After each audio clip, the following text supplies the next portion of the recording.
ہمارے وزیر اعظم تو اب کوئی جوک بنائیں کہ آنے والے دنوں میں آپ دیکھیں گے کہ پرائم منسٹر بولیں گے، ٹویٹ کر کے بولیں گے کہ کل شام میں یا 12 بجے مجھے دیکھنا، آپ میں کچھ بتانے جا رہا ہوں. یہ کارٹون میں دیکھ کر آ رہا ہوں. تو معلوم ہوگا کہ ہندوستان کے وزیر اعظم اسپیس میں ایلین سے جا کر کہیں گے ایلین متروں. نہیں معلوم یہ بھی ہو جائے گا. یعنی ہر چیز کچھ بھی کر سکتے. یہ چین سے کہا تھا کہ ہم ایسا کر دیں گے، پرائم منسٹر نے کہا تھا کہ ہم گھر میں گھس کے ماریں گے، مگر جب چین کا معاملہ آیا ٹائم فش ہو گیا. کچھ نہیں کر سکے. جھولا جھلائے چین کے صدر کو، اور جب جھولا جھلا رہے تھے چین کی فوج اروناچل پردیش میں گھس کر تفریح کر رہی تھی. وہ شیطان اظہر کا ذکر آیا ہے، وہ ٹیررسٹ کا. چین نے کہا کہ اس کو بلیک لسٹ نہیں کریں گے. ہم نے کہہ دیا کہ ہم صبر کریں گے. میرے عزیز دوستوں اور بزرگوں، ہر محاذ پر یہ بی جے پی کی حکومت ناکام ثابت ہوئی ہے. مگر میں آپ سے ایک بات ذمہ داری کے ساتھ کہہ رہا ہوں کہ جو نفرت مسلم اقلیت اور دلتوں کے خلاف اضافہ کر دی گئی، وہ حکومت کس کی رہے یا بدل جائے، ہماری تو نیک خواہش یہ ہے، کہ ہماری یہ خواب یہ ہے، ہماری کوشش یہ ہے کہ آئندہ حکومت غیر کانگریسی اور غیر بی جے پی بنے. مگر جو نفرتوں میں اضافہ کر دیا گیا، وہ برسوں لگیں گے اس نفرتوں کو ختم کرنے کے لیے. اسی لیے میرے عزیز دوستوں اور بزرگوں، ہندوستان کی پارلیمنٹ میں یہ ہماری ایک آواز ہے، یہ آپ کی آواز ہے، یہ آپ کی پہچان ہے، یہ آپ کی طاقت ہے، یہ ہمارے بزرگوں کی قربانیوں کی ایک نشانی ہے، اور ہمارے بزرگوں کی محنتوں کے ہم وارث ہیں. تو وارث کا کام یہ ہے کہ بزرگوں کی اس محنت کی لاج رکھنا.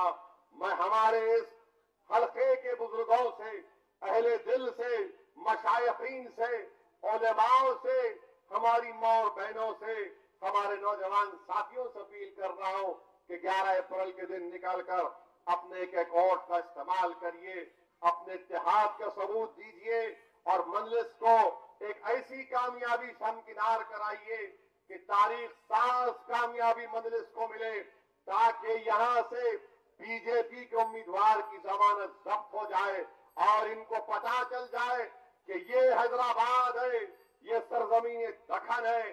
یہاں پر ہم انشاءاللہ تعالی تلنگانہ میں جو دیگر 16 لوک سبھا کی سیٹیں ہیں، وہاں سے بھی بی جے پی اور کانگریس کو شکست دے کر اور ایک نئی حکومت انشاءاللہ تعالی ایک نئے وزیر اعظم کے ساتھ 24 مئی کے دن انشاءاللہ تعالی اللہ ہماری اس خواب کو پورا کر دے. میرے بھائی، یہ 4.5 سال بڑے کربناک گزرے. یہ 4.5 سال میں ہم کوئی دن ایسا نہیں گیا جہاں پر برسر اقتدار جماعت کے ماتحت جو ان کی تنظیمیں ہیں ہم کو خوف اور دہشت کے عالم میں مبتلا کرنے کی کوشش نہیں کی. مگر یہ اللہ کا بڑا کرم ہے کہ ان کے خوف، ان کے ظلم، ان کی بربریت کے آگے بھی اللہ نے ہمارے حوصلوں کو بلند رکھا. ہم نہ ان سے ڈرے، نہ ہم کبھی ان سے ڈریں گے، نہ کبھی ہم ان کے سامنے جھکے، نہ کبھی ان کے آگے جھکیں گے. یہ ظلم کیے، مگر ہم کو یقین ہے کہ قدرت کا قانون یہ ہے کہ ظالم کا ظلم زیادہ دن تک چلنے والا نہیں ہے. انشاءاللہ تعالی ظلم ختم ہوگا. ہندوستان کا دستور ہمارے لیے ایک بہترین دستور ہے، اور اس دستور کے تحت ہم لڑتے آئے ہیں. اس دستور کو سامنے رکھ کر جو ہمارے دلوں میں خوف پیدا کر رہے ہیں، جو ہم کو مار کر، ہماری بہنوں کو مار کر، ہمارے بزرگوں کو مار کر کہتے ہیں کہ بھاگ پاکستان. ارے جو ہم کو بھگانا چاہتے ہیں پاکستان، تم سن لو، ہم زندہ رہیں گے، ہندوستانی ہیں، یہی پیدا ہو اور اسی سرزمین کے اندر جائیں گے. تمہاری ماروں کا جواب ہم جمہوریت کے دائرے میں رہ کر دیں گے. تمہارے ان بے باک اور بے تمام تمہارے طنز کا جواب انشاءاللہ تعالی ہم بے باکی کے ساتھ جمہوریت کے دائرے میں رہ کر دیں گے. تمہارا یہ الزام کہ ہم پاکستان کو چلے جائیں، تمہاری یہ خواہش کہ ہم پاکستان کو چلے جائیں، نہیں. یاد رکھو، جب تک دنیا قائم رہے گی، ہندوستان میں مسلمان ہندوستان ہندوستانی مسلمان بن کر رہے گا. ہم اپنے مسجدوں کو آباد رکھیں گے.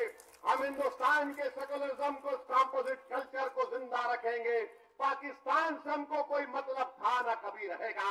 ہم کو ہندوستان کا سے مطلب ہے.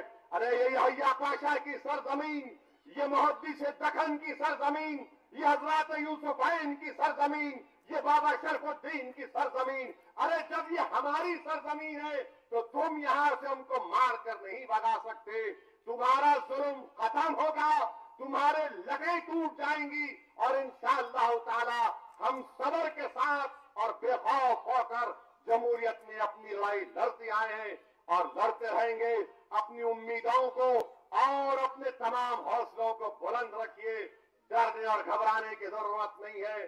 مجلس اتحاد المسلمین ہمیشہ سے ان طاقتوں سے مقابلہ کرتی آئی ہے. ان کو غصہ اس بات کا ہے کہ ہم نے ہندوستان کے ہر کونے میں ہماری مرکز سیاسی کو, ہمارے اتحاد کو ختم کر دیا. ان کو غصہ اور غم اس بات کا ہے کہ ہم نے ہر جگہ پر سیاسی قیادت کو مٹا دیا. ہم نے ہر ریاست میں خانوں میں بانٹ دیا, مسلک میں بانٹ دیا, فرقوں میں بانٹ دیا. آخر یہ کیا بات ہے سرزمین دکن میں کہ یہاں پر ہر طوفان آتا ہے, مگر اللہ نے ہم کو ہنر سکھایا کہ ہم ان ظالموں کے طوفانوں میں, اس سنگ پریوار کے طوفانوں میں اللہ نے ہم کو چراغ جلانے کا ہنر سکھا دیا. میرے بھائی اس چراغ کو جلائے رکھو. یہ ہمارے اتحاد کا چراغ ہے. یہ ہمارے ان تمام طاقتوں کے خلاف ہماری ایک آواز ہے. اس آواز کو آپ کو مضبوط کرنا ہے. 11 اپریل کے دن اپنے گھر سے روانہ ہو کر اپنے ایک ووٹ کا استعمال کریے. بٹن کے نشان پر بٹن دبائیے اور اپنے اتحاد کا ثبوت دیجیے. میں نے ان بچوں کو یہاں پر بیٹھنے کے لیے اس لیے کہا کہ مجھے یقین ہے کہ آئندہ 10-12 سال میں یہی بچے اس ملک کا مستقبل بنیں گے.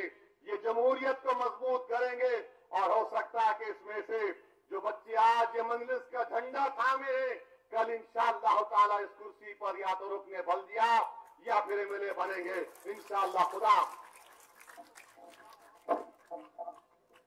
ریاض سے نقیب ملت علی جناب الحاج بارسٹر اسدالدین اویسی صاحب, صدر کلین مجلس اتحاد المسلمین و امیدوار حلقہ لوک سبھا حیدرآباد مخاطب سے. آئیے حضرات, جلسے کو قائم رکھتے ہوئے میں دعوت کا خطاب دینے جا رہا ہوں. میر ذوالفقار علی صاحب سابق عظیم تر بلدیہ حیدرآباد سے گزارش کروں گا